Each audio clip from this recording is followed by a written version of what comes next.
Before tomorrow's Chicago Tribune can be printed, there must be paper. And to make paper, there must be trees. Thus, actual production of tomorrow's Tribune begins in a wilderness on the north shore of the Gulf of St. Lawrence. Let us journey there, 1,200 miles from Chicago, into the North Country to the forests of the province of Quebec, Canada. Here, the Chicago Tribune has acquired vast tracts of timberland, more than 2 million acres, about the equivalent of the combined area of the states of Delaware and Rhode Island, so that it will have a perpetual supply of trees for the manufacture of paper. Operations in the timberlands are continuous 12 months of the year, but in a sense the cycle may be said to begin in the fall, when shiploads of supplies are taken from Quebec down the St. Lawrence River to Tribune towns on the rim of the wilderness. For once winter comes, there is no getting in or out except by airplane, for snow and ice form impassable barriers.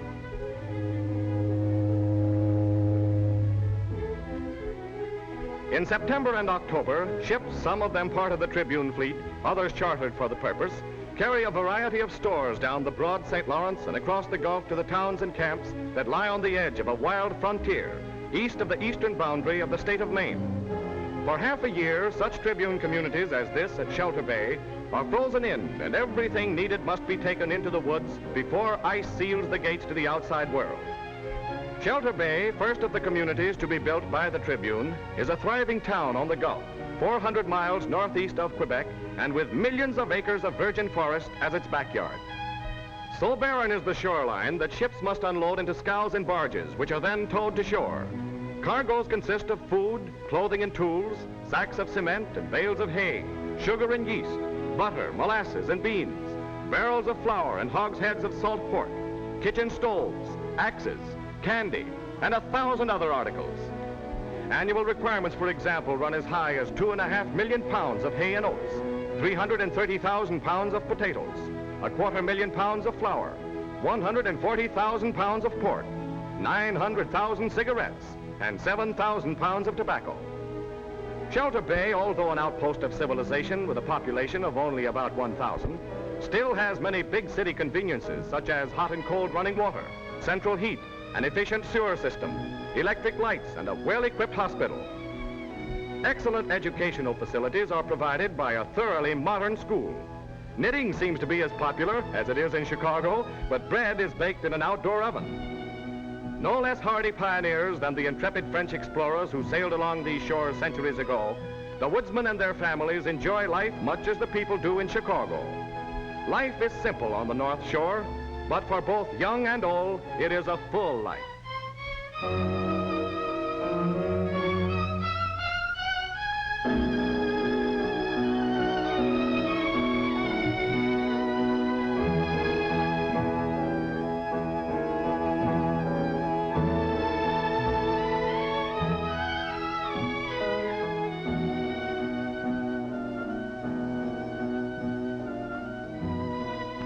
After the supplies have been brought down the river and across the Gulf from Quebec, the next task is to carry them by sledge, truck, and boat over land and across water to the various logging camps that lie back in what the loggers call the bush.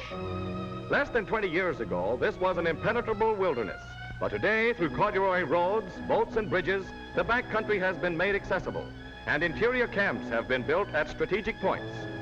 Cache 2, base of one group of loggers and 6 months headquarters for the cutting crews, is about 20 miles from Shelter Bay on the southern tip of 30 Mile Lake. About it lies the forest primeval, mile after mile of rugged country, in which are great stands of timber awaiting the axe of the woodsman. In felling a tree, the first operation is to clear away the brush. Here is a lumberjack notching a tree on the side toward which he wishes it to fall. Next, he uses his saw on the opposite side. Then there's a shout of timber, and the tree topples and crashes. The small branches, or slash, are trimmed off and later are burned. Otherwise, they would dry out and constitute an invitation to the deadliest enemy of the forest, fire. No one is permitted to smoke in the woods, and all about are fire guards. After the tree has been cut into 4-foot lengths and stacked, the logs are carefully examined and stamped by the inspectors, or scalers as they're called. Spruce trees, balsam, birch, poplar, and mountain ash abound in Tribune timberlands, but only spruce and balsam are cut since they provide the best quality fibers for making newsprint paper. Every winter, more than 2 million trees are cut according to a carefully planned schedule. No tree is cut more than 18 inches above its base. No young trees are felled, and reforestation is encouraged, though it is accomplished by nature so efficiently that no prolonged assistance from man is required to promote regrowth. One day in the late autumn, the wind comes from the north, bringing snow and sending the mercury toward the bottom of the thermometer. Then until April, the North Country is held in the unrelaxed grip of winter, with temperatures as low as 50 degrees below zero. Days are short, for not so far away is the Arctic Circle, and work must move along briskly. An important activity is that assigned to the cruising team. Traveling by dog sled, the men choose a site and pitch their tent. Then they go through the woods, measuring trees and marking those that are from 80 to 100 years old, and hence are ready for the woodsman's axe. Cache, too, is now wrapped in a fluffy blanket of snow, but the cabins are cozy and warm, and the food is plentiful. No need to call them twice. Swinging an axe in the woods in winter is guaranteed to work up a first-rate appetite. Not much dinner table conversation, but a wholehearted devotion to the matter at hand. Music is a popular entertainment.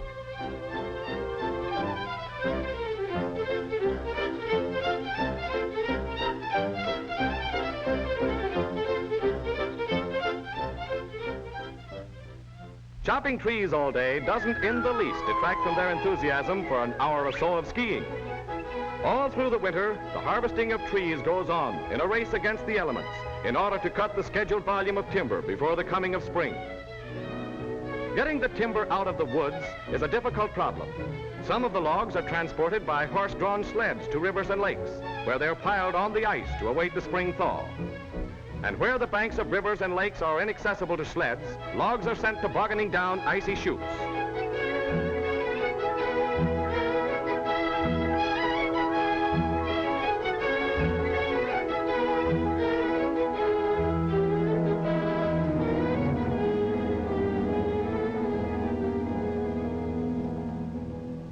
With the end of winter, the waterways open to traffic, and life takes on a quickened tempo.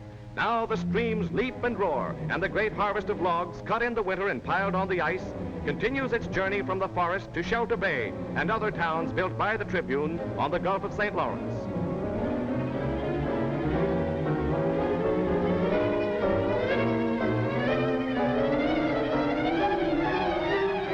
Occasionally, the frozen logs are difficult to dislodge, and then dynamite is used to break the jam and send the timber on its way. At the mouth of the river, the logs are stopped by booms and fed onto conveyors which carry them to the barking drums. These are huge steel cylinders in which the logs revolve and toss against one another. By friction, the bark is removed, and the logs emerge slick and shining. Then they're conveyed to the waiting ships and piled in the holds and on the decks. At Franklin, 100 miles or so southwest of Shelter Bay, is another Tribune town. Here, logs drop from a sluice directly into the ship's hold, where crews arrange them in ship-shape manner. A few miles farther south is Como Bay, the newest Tribune settlement, where the Tribune is building a new town, power plant, and paper mill. All during the navigation season, from June to October, ships are loaded and push off for the Tribune paper mill at Thorold at the western end of Lake Ontario. The trip requires from a week to 10 days. During a single season, as much as 150,000 cords of pulpwood are shipped by boat from the timberlands to the mill, where they're converted into newsprint paper. As soon as a steamer arrives at the mill, the logs are lifted from the hold by derricks. Then they're picked up by a chain conveyor and stacked in mountainous piles containing as much as 100,000 cords of wood. Such a reserve stock is needed since the Tribune consumes more than 2,000 tons of paper in a single week. Time was when the logs were handled by men. Then this ingenious device, the orange peel grab, was invented. Logs are now carried from the piles to the conveyors more quickly and with little hazard to the workmen. The grab picks up a load in its jaws, swings it around, and deposits it onto the cable conveyor. At a transfer junction, the logs go on to another conveyor that carries them to rotating washing drums. Then they're discharged into a sorting conveyor and inspected by men who select logs for both mechanical and chemical processes. Newsprint used by the Tribune consists of approximately 25% chemical pulp and 75% mechanical pulp. Mechanical pulp gives paper the porous-like characteristics that enable it to absorb ink on high-speed newspaper presses. Chemical pulp gives it strength and flexibility. Logs that pass inspection are placed on the saw tables and are cut to 2-foot lengths. Those with slight defects are placed on the carriage of the woodpecker, a name given this machine by the Tribune engineers who developed it at the mill. All defects are removed before they move on. From the sorting conveyor, some logs go to the chipper, which reduces them to small chips, which are sent to the digester to be mixed with acids in the chemical or sulfite process. Complete control of chips and acid is maintained in the sulfite digester in order to obtain a uniform pulp. There is no deviation from the highest standards throughout the mill to ensure a superior grade of strong white paper. Logs for the mechanical process are placed in a battery of grinders, each of which can transform 12 cords of wood into high-grade pulp every 24 hours. The logs are forced under pressure against huge grindstones.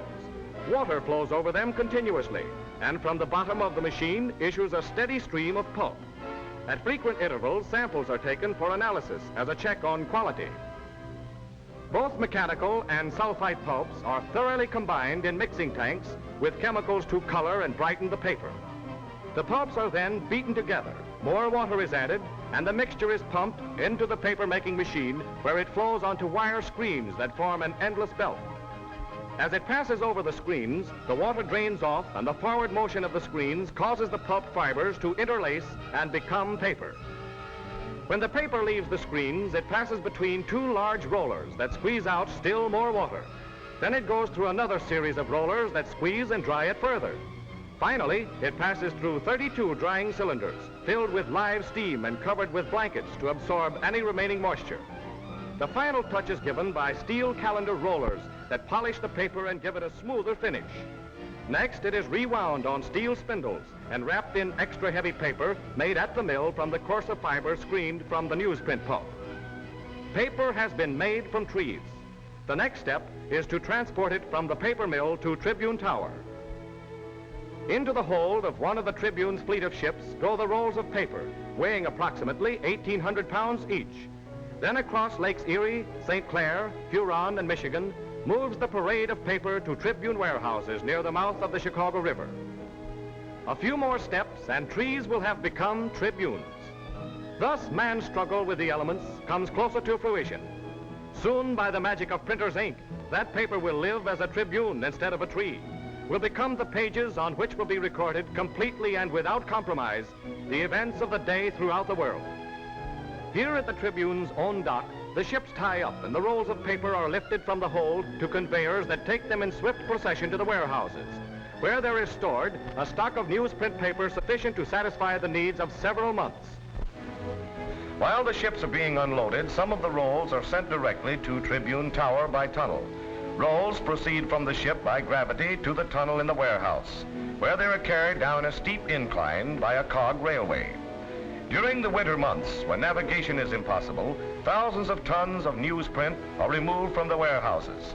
Heavy rolls are handled with ease by tearing machines that can be moved to any section of the warehouses. Paper is rolled from the stack to the machine that lowers the roll to a dolly on the tracks of the railway. The tunnel connecting the warehouse on the river's edge to Tribune Tower on Michigan Avenue is a quarter of a mile long and 60 feet underground. Hundreds of rolls of paper are moved every night at the rate of 2 a minute. They attain a speed of 35 miles an hour before they pass over a braking device that slows them down as they reach the unloading platform in the sub-basement of Tribune Tower. There, a mechanical tipping device unloads the rolls onto a ramp, down which they move to an automatic elevator. The elevator is geared to the same speed of 2 rolls a minute, and so the paper moves continuously from the warehouse, through the tunnel, up the elevator, to the floor of the reel room underneath the presses. The empty dollies move automatically from the platform to a compressed air gun that starts them on their return trip through the tunnel to the warehouse. As the rolls are unloaded from the elevator onto the reel room floor, they're carefully unwrapped and inspected and rolled onto press room dollies. On an average weeknight, the presses consume more than 275 rolls, representing 458,000 pounds of newsprint paper. Each reel holds 3 rolls of paper, and as fast as one roll is exhausted, pressmen fit a new roll into place and lock it into position. All this activity is characteristic of Tribune preparedness. Because lakes and straits are frozen in the winter months, the Tribune by such methods ensures the prompt production of millions of Tribunes every week the year around. Founded in 1847, the Tribune is Chicago's oldest newspaper. From its modest beginnings to its present service to the community and to the nation, it is an outstanding example of the American principle of private initiative. Within Tribune Tower, the staff goes about the daily business of producing a newspaper. Across the city desk passes the news of metropolitan Chicago, to be scanned by the copy readers. Over this department presides the city editor, directing his forces so that the news of the day will be accurately reported, interestingly presented. From the press associations and hundreds of Tribune correspondents comes the news of the country by telegraph to be handled here. A similar desk is in charge of the cable editor, to whom comes news from outside the United States, sent by press associations and by Tribune correspondents in foreign cities. 24 hours a day, the cables bring the day's history as it is made and reported across the seas. Under the direction of the sports editor are experts who write the story of baseball and football, of golf and tennis, of horse racing and boxing, and all the other recreational activities of this sports-loving nation. Still another important department is that of finance and business, where trained writers present the news of markets and trade. Directed by the Metropolitan editor are 5 separate neighborhood newspapers, which are a part of the Sunday Tribune.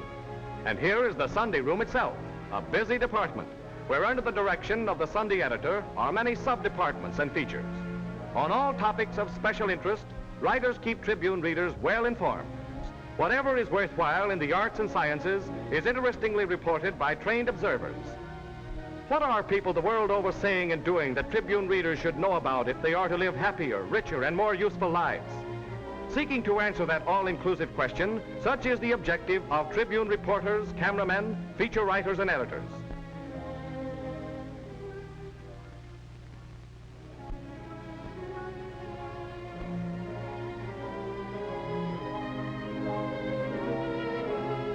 And supervising these various men and women, each trained in his or her special field, are the assistant editor-in-chief and the managing editor, who coordinate their output into one harmonious whole.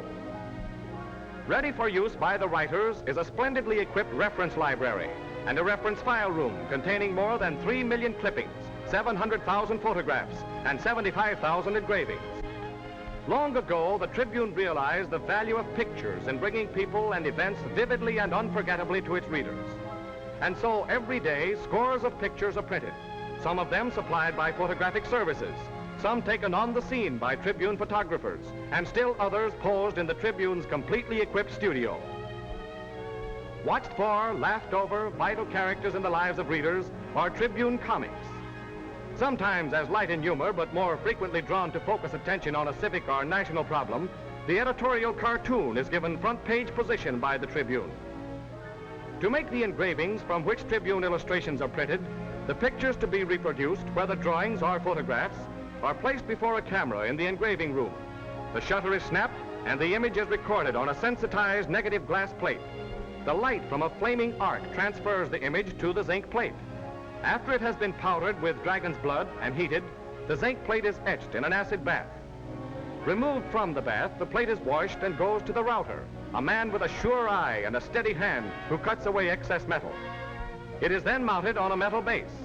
Now the engraving of the cartoon or strip or photograph is ready for proofing in order that the artist, the editors, the engravers, and all others concerned may inspect the finished product.